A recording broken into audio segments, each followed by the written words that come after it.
I'm Emily, and I'm a level 1 chef. I'm Rinku, and I'm a level 2 chef.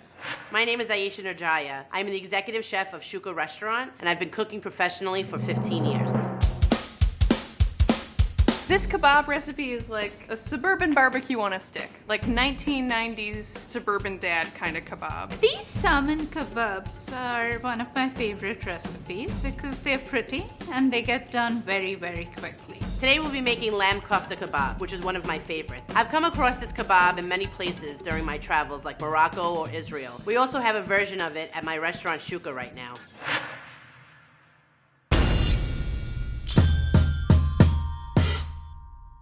So I'm going to start by cubing the salmon to get them ready for the marinade. All right, so I have some sirloin steak here, which I'm going to cube for my kebabs. I'm just gonna go for like slightly bigger than bite-sized pieces. Working with fish inherently in a preparation like this needs precision. Fish is very delicate. Is this one too big? I'm gonna say it's fine. I love lamb. I think it blends perfectly with the seasonings of many different array of spices. Here's my cubed sirloin steak. So now we'll make a marinade for the salmon kebabs. So it's a fairly simple marinade. So I add yogurt, mace, which is actually the skin of nutmeg, saffron. I'm adding in a little bit of salt, the ginger, and the almonds. So we're gonna start with the bahara spice for our lamb. What you wanna get is a spice grinder or a coffee grinder. And a lot of people say to have 2 at home, but I only have 1. What's a little coffee with a little spice in it? Only better. And we're gonna throw in some clove, coriander, cumin. Cardamom is definitely one of my favorites. And some black pepper, cinnamon sticks. For this recipe, you're definitely looking for a very pulverized spice mix. And I'm just going to slice this jalapeno. And I'm just gonna toss these jalapenos in here. So you blend this for about 3 to 4 minutes. In our mixing bowl, we're gonna start with the paprika, and I'm gonna add about 2 spoons of the bahara spice, and then we're gonna whisk this all together. I'm gonna go like 5 dashes of Worcestershire. That was 5. It's hard to tell. That was like 2.5 each. So we're gonna peel some garlic now. We're gonna just take the skin of the garlic off. And some soy sauce. On the large grate, we're gonna grate some onions. Now hopefully I won't cry to ruin my mascara, but it's a possibility. Or I legitimately cry, is that okay if I stop here? You want to make sure that the consistency is smooth. Yeah, I like the consistency. Italian dressing to coat. Perfect. In this bowl, I have my grated onion, and we're gonna start with some garlic. I love using the microplane for garlic because it ensures not to get those really big chunks of garlic in your kebabs. In fact, I like this marinade so much, I like eating it by itself.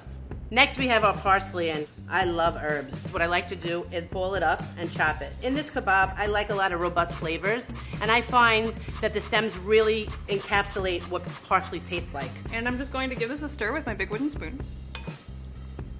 So now we have our lamb. So I'm gonna take my hands and just break up this beautiful lamb. I'm gonna add in the onion with the onion juice. We're gonna add the parsley and lemon zest. It brings a little bit of acidity, but definitely a bright, fresh flavor. Okay, we have that in there.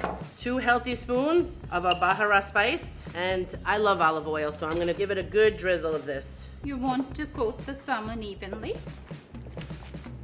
The one ingredient that I haven't put in yet, which is probably one of the most important, is our salt.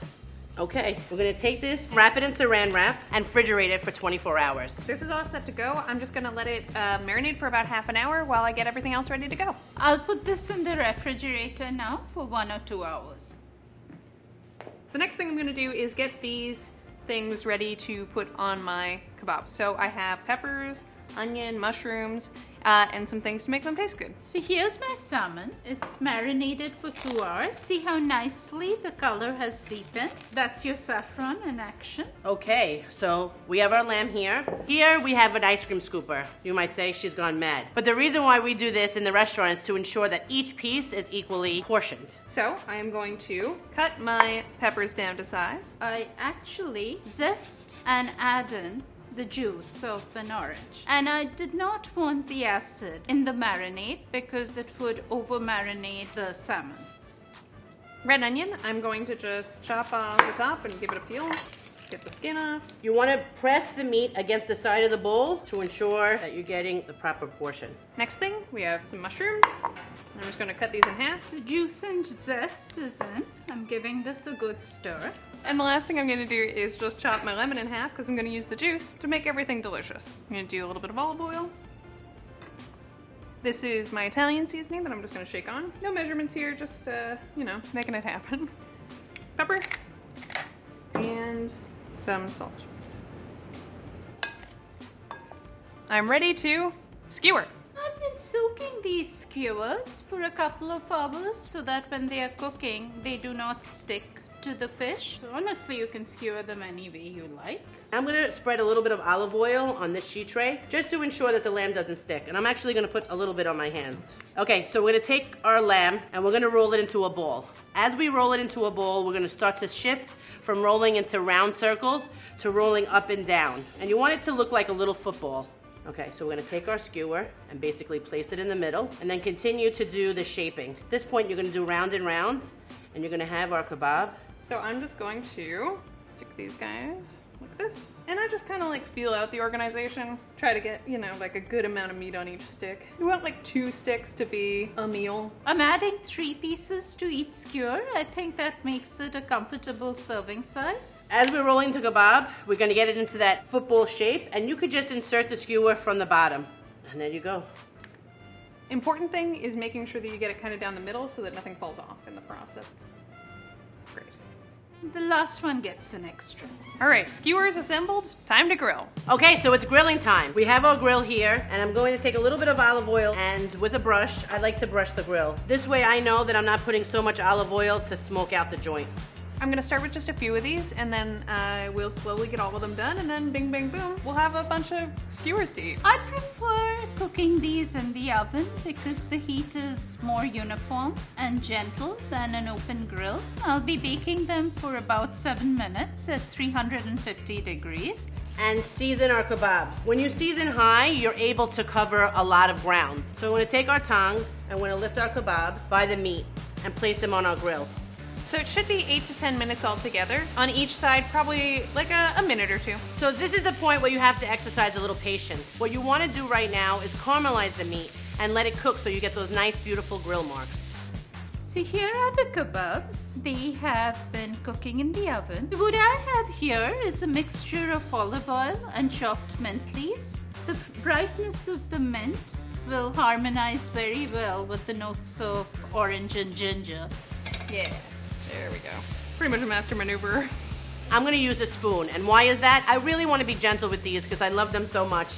And we're just gonna roll them over. There you go. Wow. So now that these are brushed with olive oil and mint, I'm putting them back in the oven to broil. Can't remember what I'm looking for to know these are done. I mean, it's steak, so any level of doneness is technically correct. So now that our kebabs have rolled around, got grill marks, and are cooked perfectly, we're gonna take them off and put them on a sheet tray with parchment paper to rest. So these are done. We're gonna let them rest while we start on our tzatziki. And here are my salmon kebabs. So now we'll make the sauce. The first thing that we are doing is I'm mixing in orange juice. Now my yogurt goes in. For my kebabs, I am making a sauce. A garlic aioli, if you will. I love texture when I'm eating, and what I love to use is kohlrabi. And we're gonna cut the top. And what you want to do is just cut down the sides of the kohlrabi, and you're really looking to expose the white meat on the inside. We're going to leave the kohlrabi here while we peel our garlic. I'm going to squeeze my roasted garlic out of its garlicky shell. You just want the soft bits, not the hard bits. Beautiful. All right, look, now it's a garlic flour. And the beauty of tzatziki for me is that garlicky yogurt cooling sensation that it has when paired with meats, fish, or even vegetables. I'm adding in the pomegranate seeds. And the next thing I'm gonna do is just toss everything else in, you know? So I'm just gonna squeeze my mayo in there. A little splash of Worcestershire, some fresh ground pepper, cayenne, pinch of salt. For the dill, I'm actually gonna take off the stems on the bottom. Now this chop doesn't have to be perfect. So you're looking for a rough chop. It seems like this has been my tool of choice today, and we're gonna grate this kohlrabi on the fine grater. I'm gonna lay it on its side and just continue to grate it. So the final thing that the sauce gets is some tempered spices. So let's make sure this is nice and hot. I'm grating in some fresh ginger. These are black Nurdjaja seeds. And now lastly, I'm adding in red pepper flakes. What we're left with is this nice crunchy texture of the vegetable. So I'm gonna take our yogurt and we're gonna add the kohlrabi to the yogurt. And then with our microplane, we're gonna start with the garlic. We're gonna use the zest of the whole lemon. I'm gonna add our dill. And lastly, I'm gonna cut my lemon open and squeeze it. I don't know if that's right or wrong, but it is squeezing the lemon out. And I think by the looks of this, we're definitely gonna need the other side. Some exercise while you're cooking. Okay, we're gonna give this a really generous drizzle of olive oil. And of course, season with salt. It's all good. Now I'm adding in the soil.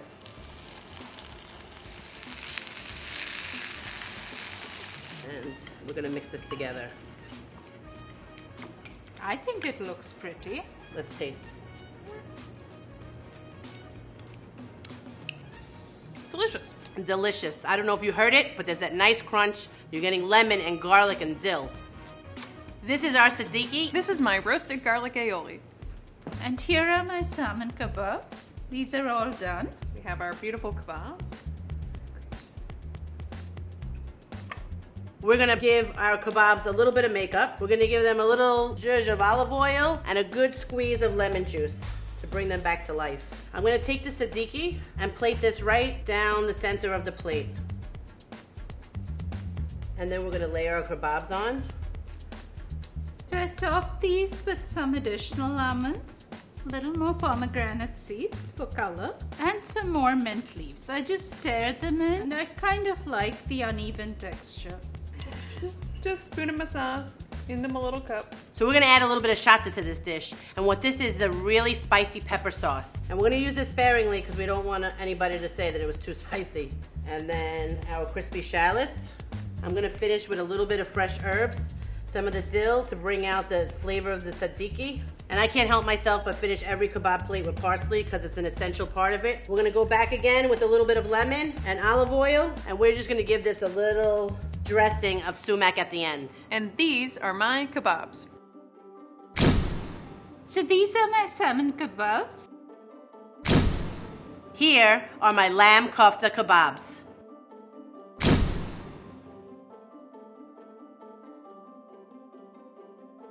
So now's the fun part. I get to taste it. I think I snorted a little. It's really good. This is so good. Really delicious. The spices of the bahara and the lamb, it's like the 4th of July of flavors. It's like boom, boom. So this is great for any kind of weeknight dinner. What's nice about it is the saffron makes it festive, so it's also great for company. These kebabs are great for like a backyard barbecue with friends. Nothing fancy here, but tasty, you know? I mean, it's like, what more can you ask for other than this? I'm sure I'll find out from the other levels. Kebabs have their origin in the Middle East, but it's no surprise that something so delicious spread to so many other cuisines around the globe. Although usually made with seasoned meat, kebabs have evolved to include a variety of ingredients. Let's see how each of our 3 chefs made theirs. Emily used top sirloin, which is a moderately tender cut from the gluteus medius muscle of beef. This is a good choice because it has enough connective tissue to keep its shape and not fall apart when Emily cubed, skewered, and roasted it. Yeah, meat. You're doing it.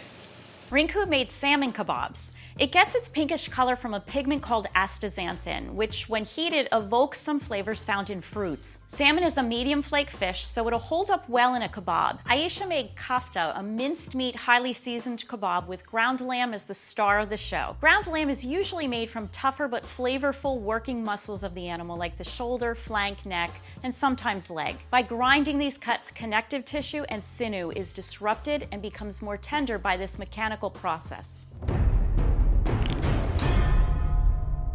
Emily marinated her sirloin cubes in soy sauce, store-bought Italian dressing, and Worcestershire sauce for 30 minutes or so, which means it will impart some flavor but won't tenderize her meat much. Rinku marinated her salmon in a combination of yogurt, almonds, ginger, nutmeg, salt, and saffron, which she blended together until smooth. Yeah, I like the consistency. Saffron is the most expensive spice per ounce in the world. It's harvested from the stigma, or tube, of special crocus flowers. It takes approximately 70,000 crocus flowers to produce 5 pounds of stigmas, which are then dehydrated, yielding only 1 pound of saffron. It's all done by hand because the stigmas are so delicate and must be harvested precisely when the flower starts to bloom. All of this adds to the expense. That's your saffron in action. Saffron imparts a golden yellow color, distinct flavor, and certainly elevated Rinku's kebab. Ayesha combined her ground lamb with a dry mixture that included warming spices. She also grated raw onions and some garlic to this mixture. Raw onions have an intense, pungent flavor from compounds inside the cells that have a sulfur-containing amino acid cysteine. Hold on, sorry.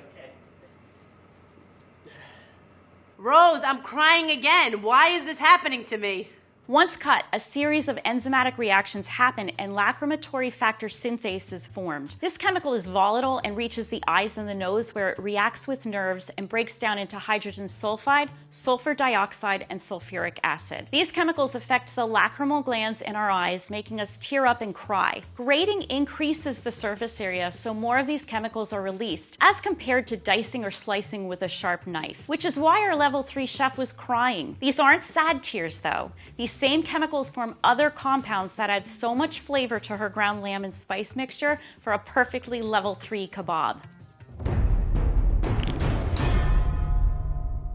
Emily used thin wooden skewers that she didn't soak. Wood is flammable and might catch fire, which is not only dangerous, but might burn your kebabs too. Especially because Emily is grilling beef, which may need a slightly longer time on the grill than other meats or fish.